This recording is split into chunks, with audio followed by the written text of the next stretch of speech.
তো সেটাই বলছিলাম যে ভালো আমাকে কোনোদিন কেউ ডাকেনি। অফিস বলুন, না অফিসের বস, স্যার, উনি বলেন নয়নের মধ্যে আদার্স এমপ্লয়ি, বিশেষ করে মেল, তারাই প্রচণ্ড আমার উপরে একটু জেলাসি ফিল করে। আর আমার বাড়িতে তো আমার নিজের বলতে কেউ নেই। আমার যারা অভিভাবক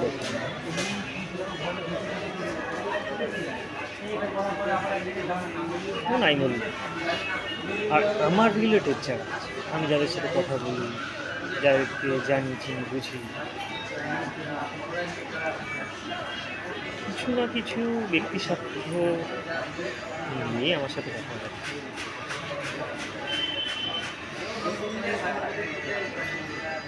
কিন্তু ইদানিং সময়ে একটা বড় ধাক্কা লাগছে মনের ভেতরে, মানে কোনো একটা হচ্ছে। কেউ তো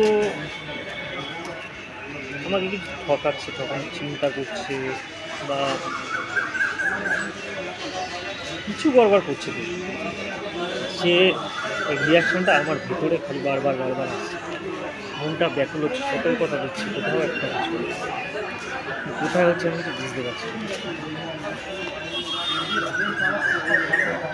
বুঝে যাব ঈশ্বর যখন আপনার সাথে কৃপা দৃষ্টি রাখবে, থাকবে, অটোমেটিক্যালি আপনি যেখানেই থাকেন আপনার মধ্যে অলরেডি পিকচারটা একটু সময় লাগে, কিন্তু ভাবতে থাকলে সেই ছবিটা আপনার ভেতরে অলরেডি চলে যাবে, আসতেই হবে। আর এটা হয়ে এসছে, এটা হতেই থাকে। আমার ক্ষেত্রে আমার যখন কোনো বিপদ হয় বা বিপদ আসুন, তখন আমি আগাম যখন বুঝতে পারি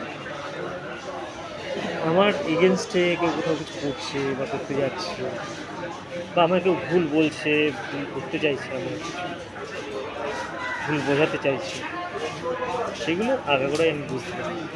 সবই উপরে গেল লীলা খেলা, বুঝে যাব, সময় লাগবে।